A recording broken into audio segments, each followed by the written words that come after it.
Welcome to Inside Auto Podcast, where we feature everyone and anyone you'd want to talk to in and out of the automotive industry.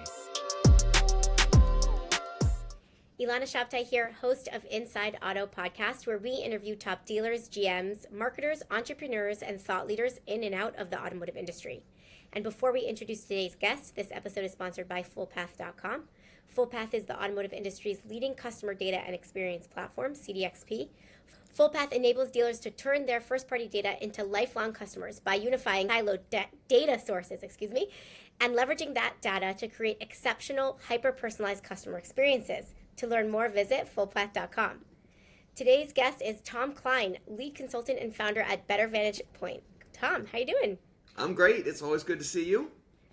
Good to see you too. And as our veteran listeners might know, this is your second time on the podcast, so I'm very thrilled to have you back. Thank you. It's great. It's great to be back. It's been a couple of years. It was. It has been. It was almost like the beginning of COVID.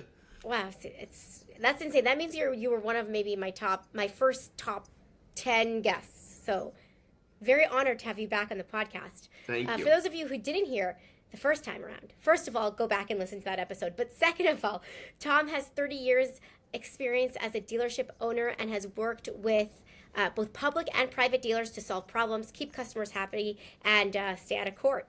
He is an endorsed expert for Dealer Marketing Magazine, the Recreational Vehicle Dealer Association, the VIADA, and the CIADA, and I'm sure I'm missing many more exciting things to your bio.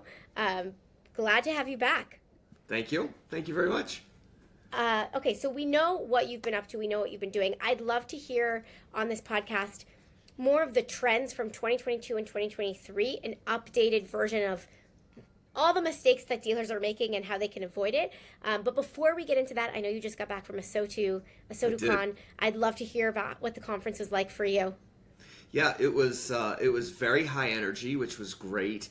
You know, Kyle and Paul are great hosts and make huge efforts to make everyone feel welcome, to make everyone want to learn, to have an open environment. And so that was energizing, and it was fun, and they tried to keep things moving quickly. So it was pretty well attended.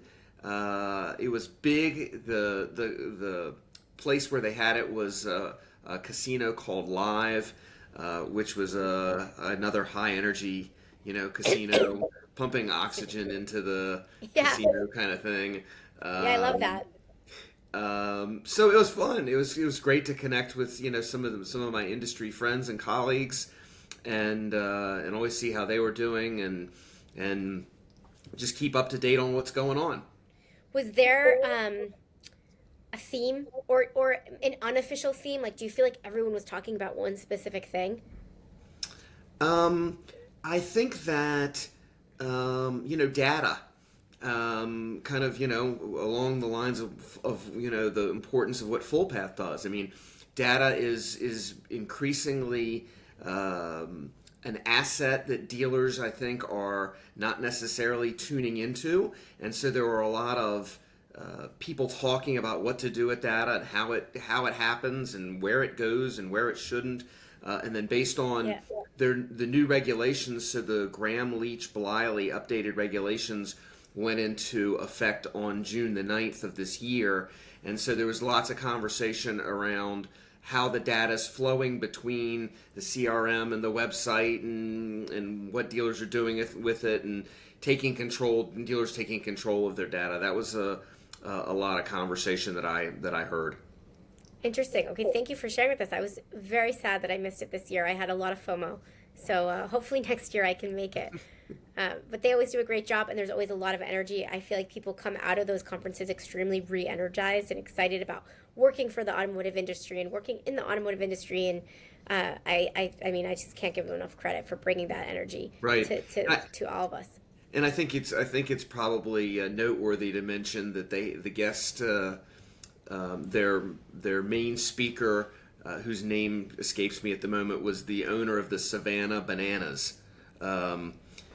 And I don't know if you know what the Savannah Bananas is a baseball team, and basically they kind of turned baseball on its head and made it extremely entertaining, and I'm not saying that in a pejorative way because my wife is a huge baseball fan, and we're going to one of the playoff games, next week. So, but they just made it fun, and and how they did it, and why they did it, and what their goals were. It was interesting to hear how he started, and then where he's ended up, and how he's trying to make everything fun. And he challenged everyone in the room to rethink their paradigms about how they're helping their customers, or if they're helping their customers, or what the process is like to buy a car. And he apparently bought a car a couple weeks prior to the convention and was telling everyone about that experience and how difficult it was and how awful it was and how he didn't enjoy it. And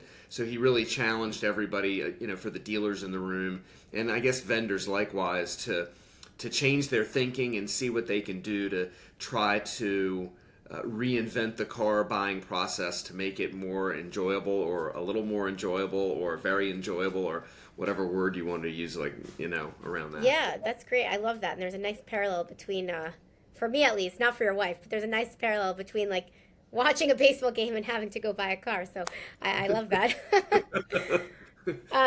So moving on to the trends that you've been seeing, I know you really consult with dealers and make sure that they're staying on top of all the legal, to make sure that they don't end up in court. So 2022, 2023, get us up to speed. What are some of the patterns you've been seeing, the mistakes that you're seeing over and over again, things, the top 2 things you think dealers should be looking out for and or taking care of?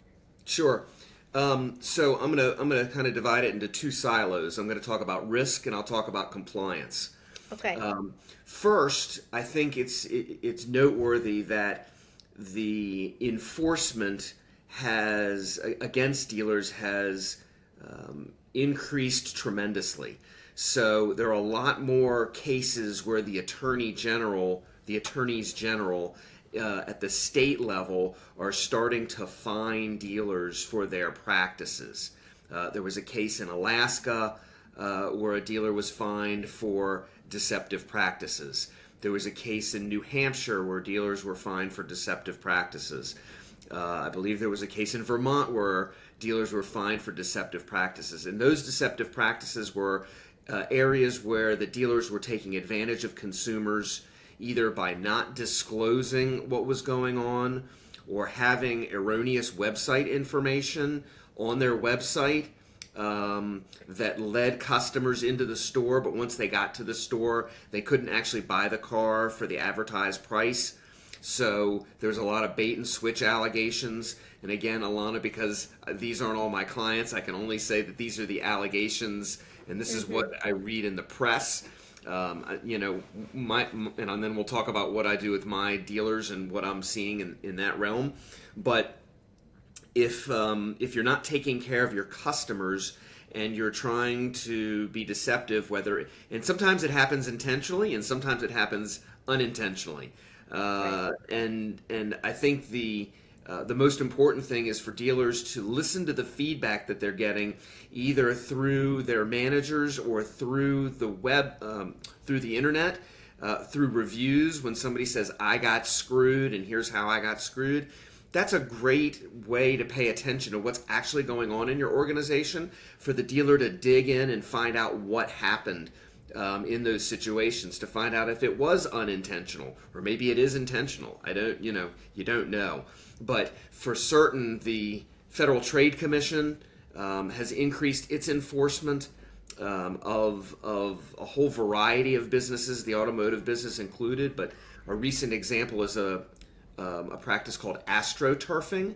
And astroturfing is where you're posting fake reviews from customers who don't exist, or you're substituting reviews in a way that's manipulative. Anything that's manipulative, the regulators are looking at. How can you even, I know so many softwares that I've used, at least to upload reviews, it's like you have to put through so much proof that you're a customer to add that review. It's interesting. Yeah, there's one case the FTC cited where a vitamin company actually was advertising for one vitamin, and they had thousands of reviews on that, but then they substituted a different product in I see. somehow and did it that way. But it's the Right. same thing if Super you're creating. manipulative. That's a great word. Yeah. Yeah, if you're paying people who didn't buy a product from your store to post reviews, that's astroturfing. It's against the Right. law, right? Right. So all these are just various ways of manipulating customers, and if you're trying to manipulate customers in a negative way, then you open yourself up for that kind of liability. Yeah. So the regulatory environment has certainly increased. I don't see that changing. Of course, it could change in January 2025 if we have a change in politics and we have a different kind of president who would do something different, whatever that looks like, because politics does influence the regulatory environment, of course. So stay tuned for that. Hard to know what will happen there, but Yeah. certainly there's an increase in regulation, and the only way to combat that is to think about your risk and your compliance in those two silos that I mentioned. Interesting. Now, do you think that dealers, I don't know how to say this in a politically correct way. Hold on. Do you think that dealers are really or even business owners in general, how much do they take that into account when they're thinking of new legislation? And do you get involved in that? Like, is that something that you're thinking about regularly? Because it's interesting that you mentioned January 2025. It might change. Yeah, I mean, you have to consider when you're running a business with hundreds of employees or anywhere from 50 to 200 employees. There are a lot of considerations, right? And politics is one of them because it does influence what happens specifically in the auto business, as we're one of the most regulated industries around.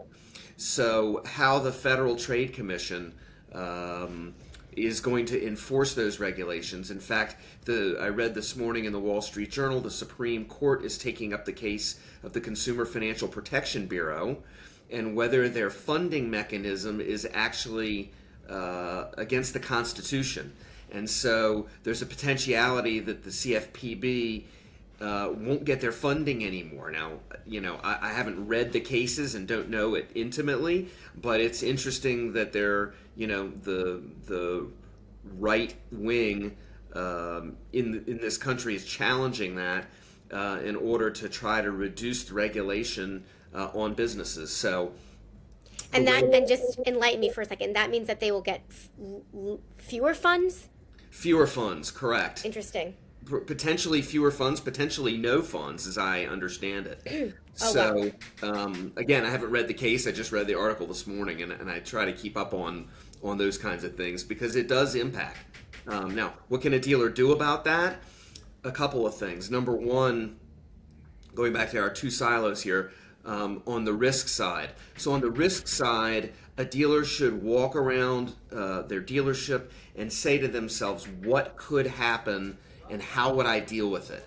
What would happen if a vehicle fell off a lift and someone got injured? How would I handle that? What would happen if we had a car accident and that created an injury? How would our insurance respond to that? Do I have enough insurance? What if we had a cyber breach? Now that's part of the Gramm-Leach-Bliley Act that dealers were supposed to comply with by June the 9th. What would happen if we had a cyber breach and somebody tapped into our CRM and got all our names, or in the DMS and got all our names? How would we handle that? Do we have cyber insurance? Have we considered cyber insurance? There are so many items on the insurance side that, what typically happens at a dealership is the broker runs in a week before the renewal and says, sorry, you only have a 9.5% increase. And then they smile and the dealer goes like this and goes, this is awful and this sucks and how do I prevent this? And there are ways to prevent that, which is you demand of your broker they bring in the quote 60 days early so that you can look through it, right, and understand what's in it.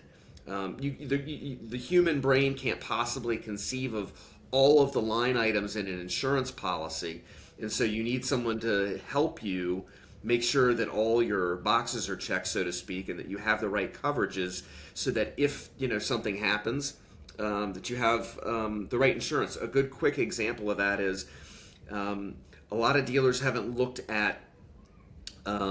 There's a line item in the garage policy, which is your main policy, covering transport.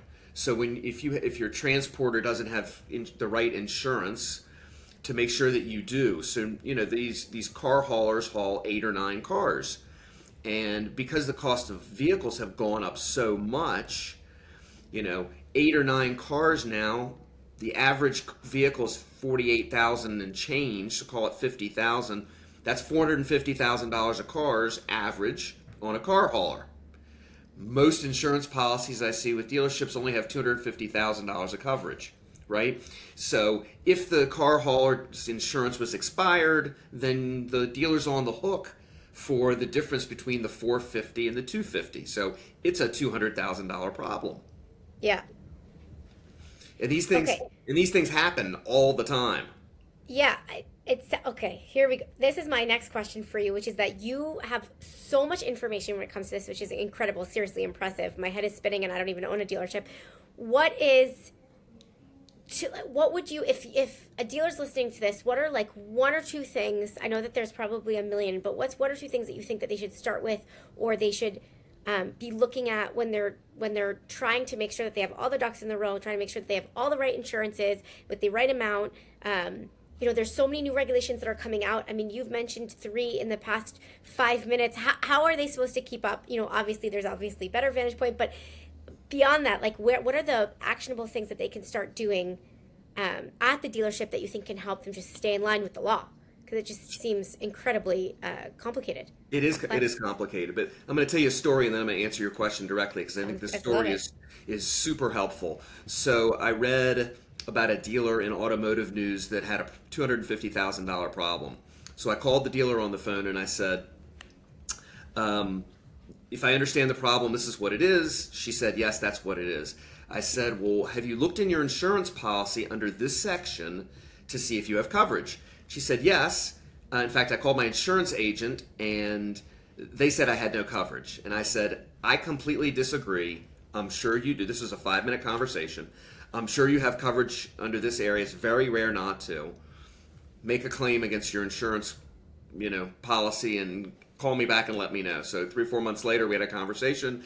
I saved her $250,000 in 5 minutes. Amazing. Wow. So the reason I bring that up is having familiarity with what's in your policy is super important. So the first thing to answer your question is, it isn't sexy and it isn't fun, but my recommendation is spend 10 minutes a day looking at one section of your insurance policy, or make your insurance broker spend 10 minutes a day or 1 hour a month or whatever it is, so you start familiarizing yourself with what coverages you have, because insurance can often be a solution to a big problem, but it won't be a solution for you if you don't know that you have it. And the only way to know that you have it is to sensitize yourself to it. Right.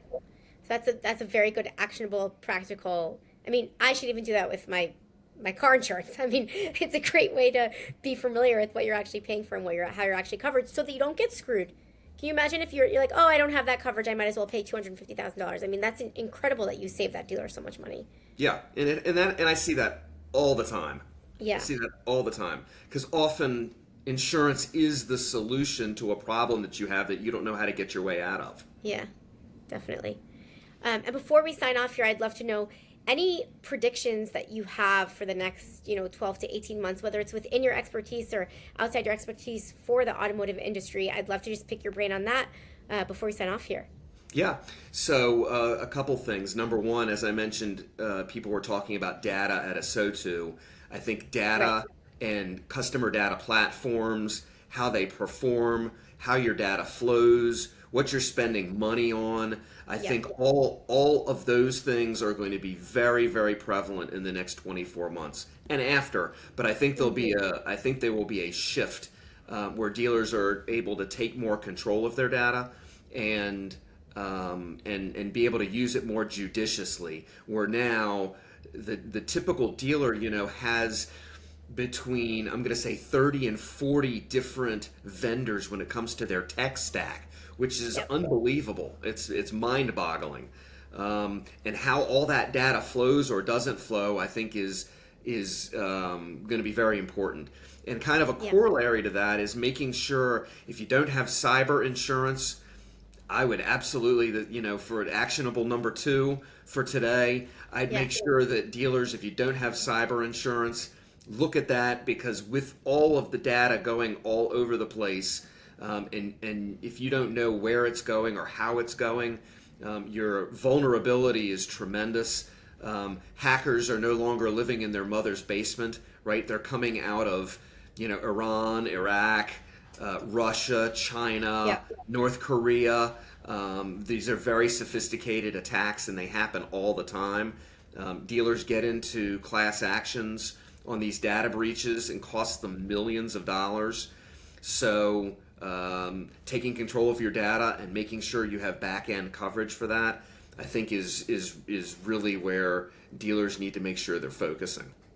Yeah, and I would just add to the point about cyber insurance, 100% invest in that. But in general, I think just being aware of how your data is being transferred when you are investing in other softwares and vendors. I mean, first of all, 30 to 40 is insane, but question that and hold your vendors accountable and make sure that they're actually transferring data in a secure way, because I agree with you. This is the focus for the next 12 months. And you want the insurance and you want it there, but you also want to be responsible for how your data is being transferred in the first place. So it's a great point.